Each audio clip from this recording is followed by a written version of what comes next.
thing about all the legal stuff as well. But I think that's also about issues to do with, I guess, male and female roles in society, you know, and sharing parentage, because it is at the end of the day all weighted down to the mother, isn't it? And you know, if you have a difficult child and father leaves, oh, it's your fault, it's the mother, you know. And I think if that mentality changes, perhaps everything else may change with it as well. I don't know. And I think it's probably about what's sort of unusual, really. Yeah. You know, I remember, you know, we've done, you know, trying to get parental responsibility changed, and you know, did all the right forms, blah blah blah blah. Went to the court, got it signed, and they were like, "Oh, but there's nothing on here that says you can show your civil partnership." Sent it off to the family court. Guess what? My partner was denied having parental responsibility because there was no error on the form. So then we had to send everything back straight to the family court. And it wasn't such a big deal, but it just delayed that process. But actually it shouldn't have been like that. Civil partnerships had been introduced. They hadn't just done the next stage about what it might mean, so they hadn't moved it on to thinking about parental responsibility. And our son had a biopsy when he was about 18 months old, and my partner signed the form to say she had parental responsibility and he should be able to have this biopsy. And they came to me and said, "Oh, we can't accept the signature." "Why not? She's got parental responsibility." "Well, but we've got nothing to prove that." And I don't think they would have asked a father, "Prove your parental responsibility." It would have just been a given. And of course you're not going to argue, he's about to have a biopsy, he needs to do it. You know, but it's that kind of thing that you just think, but it's about what's not familiar, and I think this is all about, and it's not new ground. I mean, lesbians and gay men have been having children for donkeys. You know, my cousins and my age eventually had 2 mums, and my aunt and uncle got divorced and they lived with 2 women, you know, back in the 70s. It's, you know, and beyond, you know, it's not new. It's just perhaps being done slightly differently, but it's not new. But because people aren't familiar with it, it's visibility. Yeah. The issue. I think historically it's always been there. The people have always had children. They've always been lesbians. They've always been lesbian, gay, bisexual, and trans people. It's a question of how we're visible. It's, you know, trans women have always been visible. Trans men less so. There are degrees of visibility. But flipping the coin over about sort of heteronormative stuff is that you don't have to have, the best thing about being gay is not having to be in a gender role, and you go, no, we don't do it like that, and you're actually challenging, it's a problem for them, so you're challenging them, really. And although we tend to sort of, oh God, people are really upset, or I worry people, I have to often think to myself, it's not actually my problem, sorry, it's yours, so I'm not worried, you are. And that's the best thing, is not having to be part of this pink and blue lifestyle anymore. But then it's kind of, then because of the way the world is, it's then quite hard, I think, to find your way in the world then, because everything is like that, and that's how sort of life stages are. So then you kind of think, well, where do you fit in? Yeah, where do you fit in? And I don't know, because there is nobody really. I don't think still, I don't know, maybe I'm wrong, but no sort of real role models as such. So the models I see are, well, is the normal route, if you like. So it kind of, I don't know, it's almost easier to have a role than it is not to. I don't know, for me, that's just for me. Have you not heard about Ricky Martin? Ricky Martin has babies. Oh. He's a gay man. Yeah. No, I think he came out. She hates celebrities. Yeah. Well, just in that, you know, he's now come out. He used a surrogate. He has twin boys. I think it's fantastic, and you know, he's putting himself out there as a gay parent role model. More people are doing that now. Yeah, and I just think media-wide, it's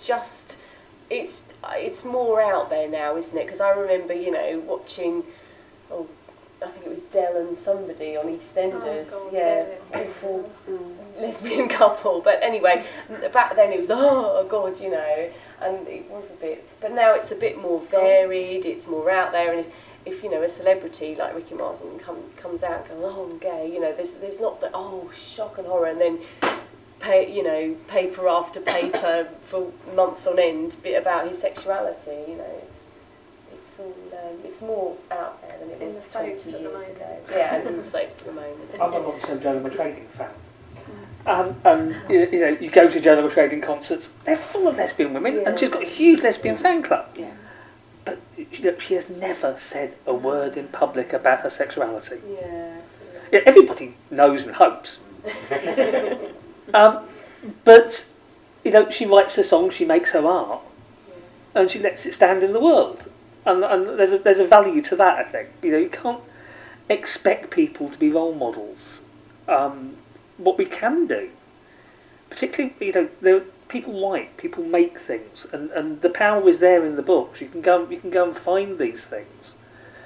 And Maggie Hambling, brilliant example of, you know, a powerful woman making great art that expresses all of her life as well as her sexuality. The people are out there doing things, and you have to kind of hunt them down and find your own role models. I was going to say that I think this is where art and culture is so important. I went to Stratford Picture House last night to see a live transmission from the National Theatre of Alan Bennett's The Habit of Art, which is about W.H. Auden and I've lost it now. I've lost my thread. I'm so sorry. Perhaps if Richard came and sat down there, your thread might return. You started with life and art, connection between life and art. Yeah. Maggie Hambling, and Maggie I said you had to Maggie search for. That's where it was. No, it's completely gone now. I'm just trying to remember the composer, Benjamin Britten, for goodness sake. Right, so shall we start again? So I went to see the live transmission of A Habit of Art about W.H. Auden and Benjamin Britten. And it just brought back to me some of my memories of my not coming out exactly, because I'm never aware that I was in. But I was 14 in 1967 when the law changed, recognised homosexuality, gay men over the age of 21, consenting adults in private. But I was aware at 14 of what a major change that was, and I've sort of grown through all the changes that have happened since, and the equalising of the age of consent and so on and so forth.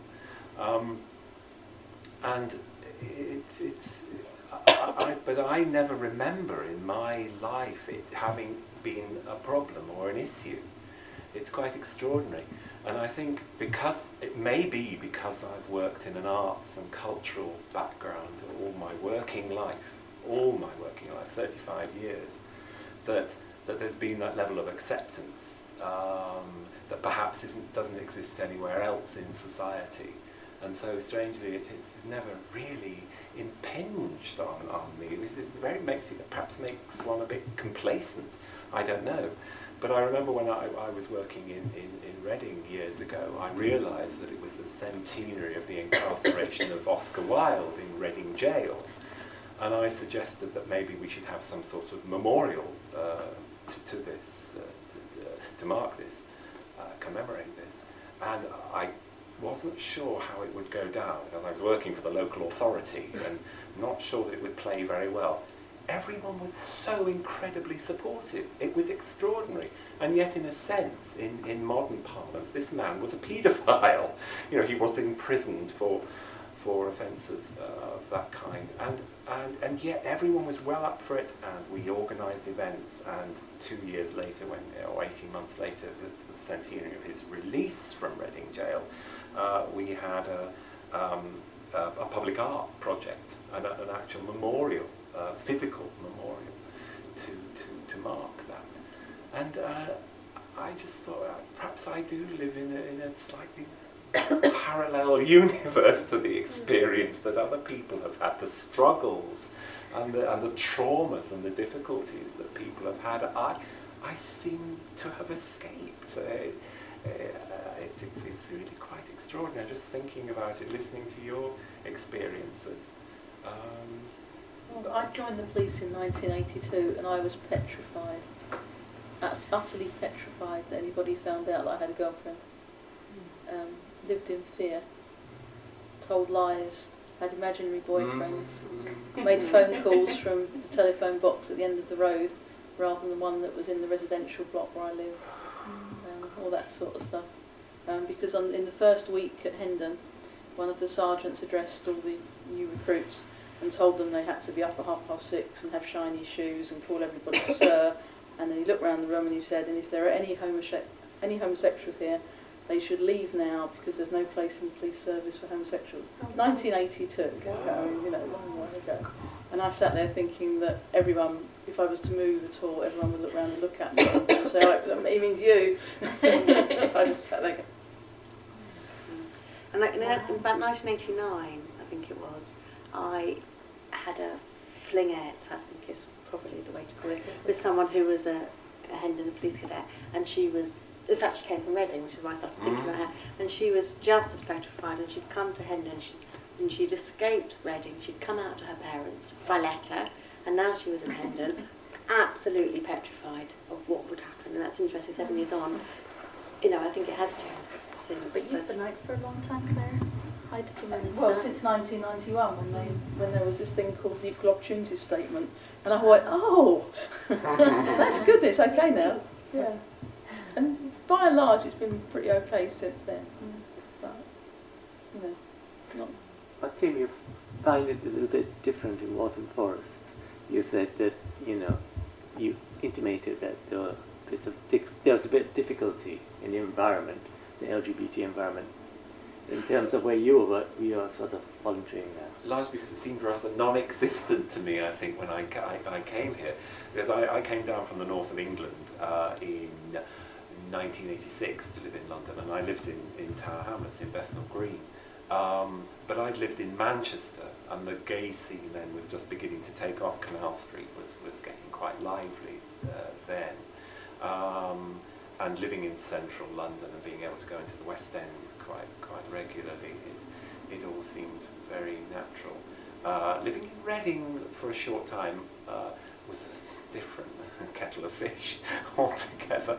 It was the sort of rather provincial scene of the gay night once a month type scenario, but that's changed incredibly now.